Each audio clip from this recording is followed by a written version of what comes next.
When it comes to selling a business, most business owners ask, what's my business worth? And that's not the best question to ask. It's 100% understandable. It's really the point of the sale to some degree is to get something in exchange, and you want to know what the value is of what you've built. I get it, but it's not really the best question or the most strategic question that you could ask. And what I want to introduce to you in this video is the question that you should ask, and then to dig into what that means and how by asking that question it sets you up to get the price that you want, to sell in the timing that you want, and to be able to negotiate the terms that you're really looking for. So the first question that you should ask is not what's the price or what can I get for my business, and I'll explain why that's a difficult question to answer honestly without asking the second question. And the second question, the question that you should be asking is who really wants to buy my business and why? Because if you understand who the potential buyers are and what makes them interested, then that helps you understand how to prepare your business for an exit or for a sale in a way that will cause them to want to shell out the cash for it and to offer you the kinds of terms that you want. But if you sell a business with the wrong kind of buyer in mind, or with a very vague sense of who you're selling to, the chances are, unfortunately, that you won't sell at all. And in fact, fewer than 30% of businesses that go to market ever find buyers. This is huge. This is massive. Just to repeat that again, if 10 owners go to the market to sell their business, this isn't just 10 owners who have businesses. These are ones who actually go and find a broker and they say, I would like to sell my business. Fewer than 3 of them will ever find a buyer. And part of that has to do with they never really understood the buying process or the way buyers think. And that's what I want to help you understand in this video. So broadly speaking, there's 3 different kinds of buyers, and each of them has a different goal, or 3 different buckets of buyers. The first would be called a financial buyer. And this kind of buyer is primarily just looking for an investment that they're going to get a return on. They don't care as much about the kind of business that they're buying. They may not be interested so much in the story or the history of the business or any of those kinds of things. And that may or may not matter to you. But this is a very common kind of buyer. You see this often with private equity firms are often this way. Just individuals are this way. There may be somebody that just wants to buy a business because they're looking for this as part of their investment strategy. They want something that'll bring in a certain amount of income reliably. Many corporations will expand this way, and they're looking for businesses that will just expand their financial portfolio predictably or reliably. It's 100% legitimate, it's 100% valid, but these kinds of buyers are going to be less sentimental about their process or their approach, and they're going to place a higher premium on how well does it function and how clear are your financial statements and other aspects of your business, because that's really the primary thing, is they want to know this is going to return financially what they're looking for. The second kind of buyer is a strategic buyer. Now, a strategic buyer is the buyer that realizes that, you know, they're the peanut butter of their little industry and you're the chocolate, and if they put you both together, magic's going to happen. And so it may be that you're part of their supply chain. It may be that you offer a product or service that enhances them. It may be that you have a customer base they want access to. What this means is that their acquisition of your business is not so much about the financial performance, although everybody's going to be interested in that, but it's about something else that you offer or that you have. I have a client right now that has a roll-up strategy that they've been engaging in, where they buy businesses that are like theirs, that are in the same industry, but are very small and are usually being run by people who would otherwise not have a buyer because the businesses aren't built to sell. They're not particularly running well. But what they want is they want access to these crews and to the equipment. They're finding it's easier to hire intact teams or to buy small companies that have intact teams and then integrate them into their organization than it is to go out and try to hire and bring these people in. That's a strategic buyer. They're a little bit less they're not paying no attention to the financial side, but they're paying less attention because they're interested in being able to bring in or grow their teams and grow their assets. It's a different approach. And so if you want to sell to a kind of strategic buyer that has an interest like that, maybe you offer a product that's very unique and you want somebody that's interested in that the specific product that you offer, and it has an advantage to them that's unique.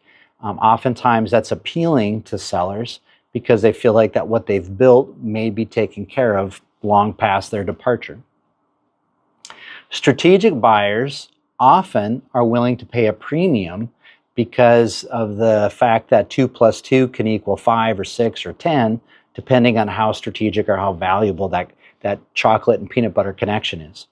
And so sometimes if you can find a good strategic buyer, that can be a significant advantage to a seller. They're not everywhere. They're not always easy to find. You shouldn't assume that people are always thinking that way, but you just want to be aware that some buyers are not so much interested in the financial performance as they are in something else that you offer. The third kind of buyer is what I would call a legacy buyer. And this is often somebody that really is motivated by continuing what you've built. And so this may be a family member, this might be a member of management, most likely, or employees. It's most likely going to be from those two buckets.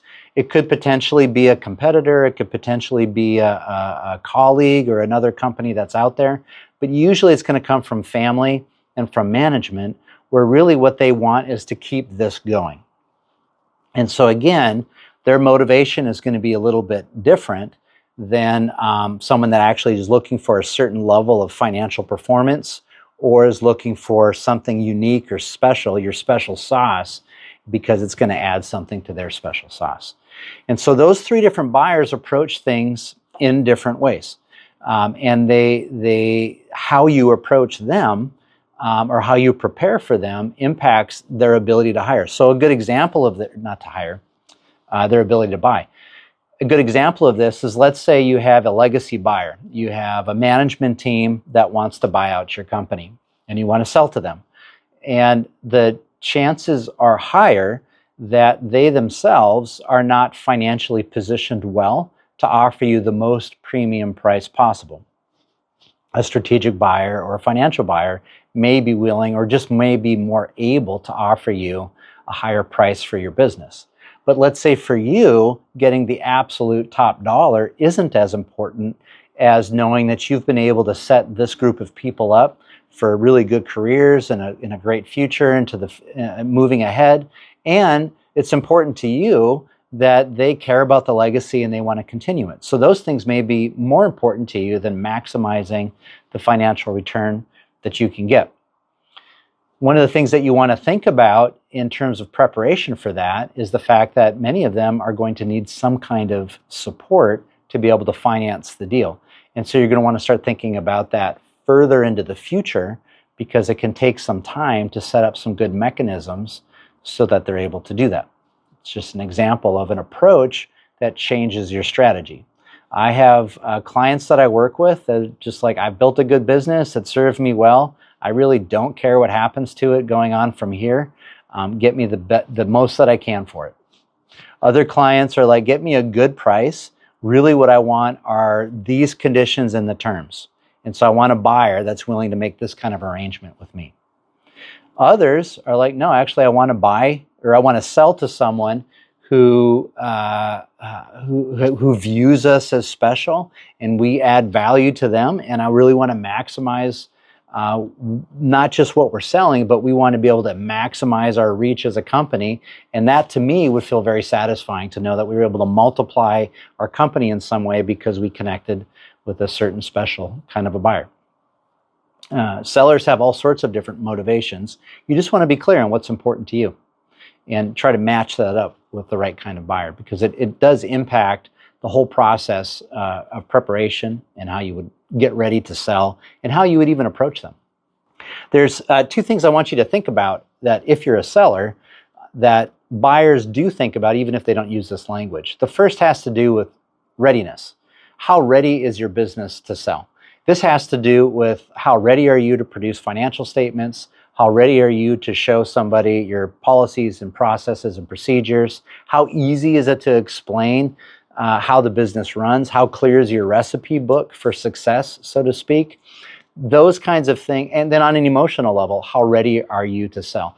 If you're ready to go, but then your team is as well. If you've got a team of people that are all around 60 years old and they're all planning on retiring soon, a potential buyer is going to look at that and say, I don't know, if I buy you, this seems to be very high risk. And so you want to start thinking about, how do I prepare myself for somebody who doesn't want to, maybe looking for a team, maybe looking for longevity? How do I make sure that we've built the bench in our organization so that a buyer looks at us and sees like, oh, okay, there's some stability here into the future. The second thing is attractiveness.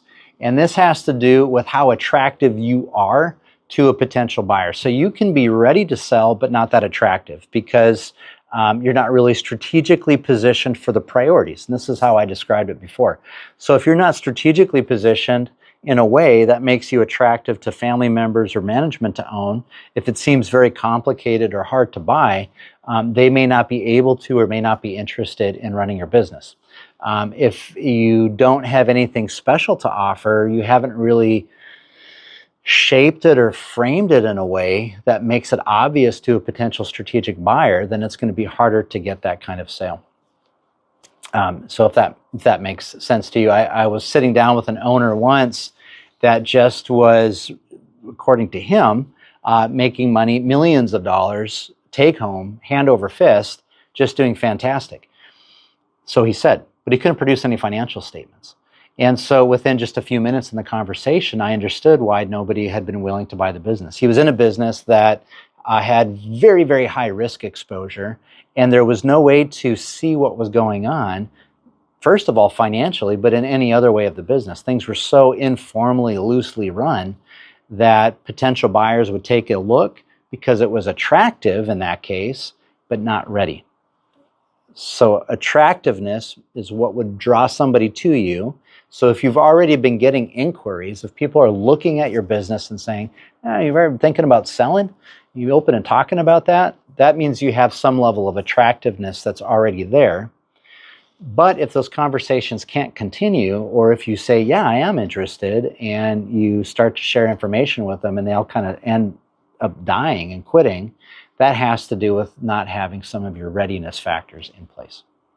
So something else to think about when it comes to selling your business, which is timeframes or timelines. Most sellers, when they think about selling, they equate it to selling a house. So they assume they'll put it on the market in the spring, it's going to sell sometime in the early midsummer, and they'll be able to pack up and move, and they'll be off to their, retirement destination, vacation, home for the future that they've been excited about, by the fall. It's not likely to happen quite like that.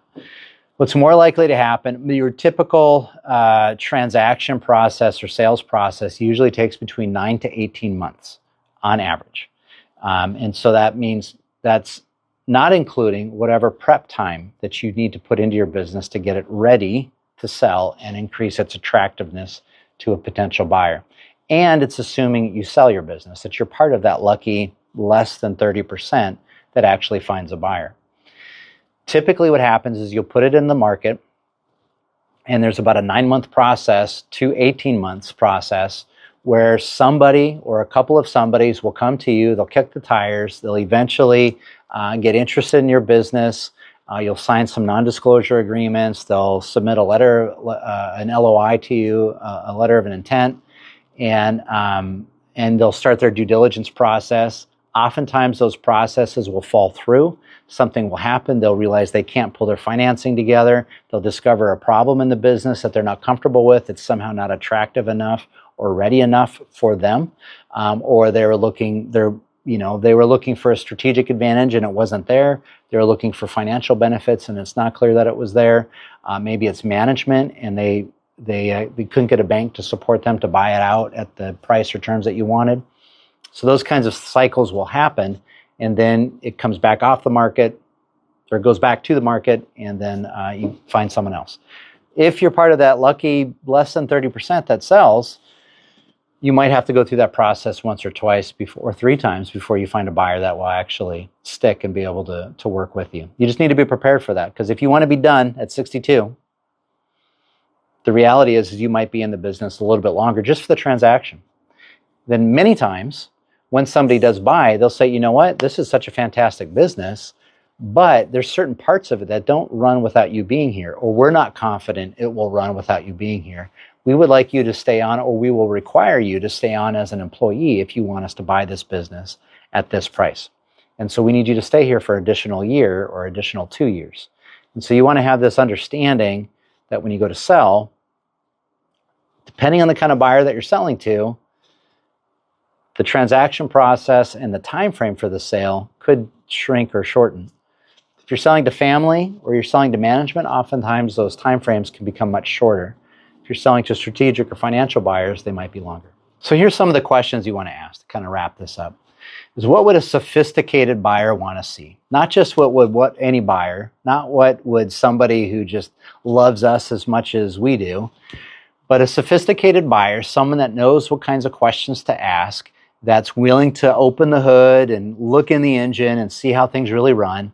What would they really ask? What are they interested in? What are they looking for? If you're not sure, find somebody that you can talk to. Find a good advisor, someone that's in the M&A space, someone that's a mature business broker that can do well with your businesses, and ask them in advance of trying to go to market and say, what kinds of things do buyers that are interested in my kind of business, what do they tend to look for? What do they tend to ask about?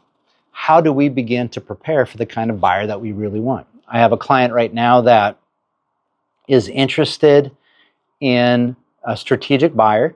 They want to preserve the legacy of their business. They don't want to sell to management or family, but they do want to ensure that what they offer continues into the future. And they've got a number of pretty good reasons for why they want to do that. What we've discovered that the best approach for them in terms of going to the market is to actually kind of go and date the market. So instead of going to the market and just saying, hey, we've got this business out here that's for sale, we've identified a profile of their ideal buyers, and we're going to go to them and say, hey, we're going to the market. We would love to give you first dibs. We'd love to have you consider taking us on. Would you be interested in that? And because of the nature of what they sell and the nature of who they are, there's a pretty high chance that that will be a productive approach for them, is they're going to actually choose their buyers. Not everybody's in a position to do that, but they are. The second question you want to ask is my business attractive to someone else, and is it actually ready to sell? You want to ask those 2 questions. And if you're not sure about those, there's actually tools that I have on my website that will help you evaluate the attractiveness and the readiness of your business, and I'll provide links to those down below. And then the last question is, what kind of buyer best aligns with what I want out of this sale? And I've described ways of thinking about that, but it's important to consider because that will impact your price. Again, because different kinds of buyers will pay more or less for the same kind of business. And so you want to understand what kind of a business you're trying to actually sell to, who the buyer is, because that impacts those things. And it impacts terms. So define your ideal buyer. It's the first step. The second step is you want to have an honest assessment of your business's attractiveness and readiness to sell. Sometimes just going and getting a valuation won't provide that for you, depending on who provides the valuation and how much they really understand about all of this. But if you do get a valuation done, you should have a conversation with that person and say, how attractive is my business, do you believe, in the market right now? Who's looking for a business like this? And how ready do we seem to sell? And some of this has to do with how healthy does our business look so that the financing behind a buyer feels like this is a safe bet for them. The third thing that you need to do is, if you haven't done it already, write your playbooks out or your recipe books out. This is documenting your key processes and systems and procedures.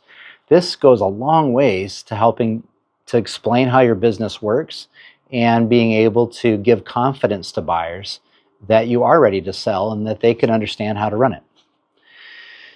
And then the last thing, I guess I jumped ahead on it, but you want to use a good valuation tool or process to understand where your business is at right now and what it would take to build the value that you want. A lot of people, when they get valuations, they have this interpretation that that number is set in stone, and it's not.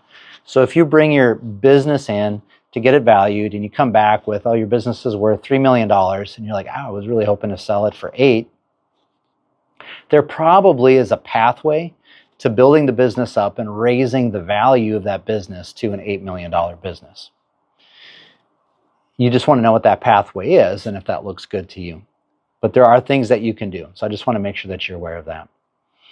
So back to the original question, it's fine if you want to ask, what's my business worth? But the real question is, to who? Who's interested in buying your business? Who are you interested in selling to? And what would make your business attractive to them and ready to sell to them? So don't wait until you're forced into a corner. Don't wait until you don't have options. Don't wait until you're stuck and you're doing a panic sale. Start thinking about these things now. There's literally no risk to thinking about these things in advance and starting to prepare for them. And if this is helpful for you, like and subscribe, and stay tuned for other content on how to build valuable businesses and how to exit successfully.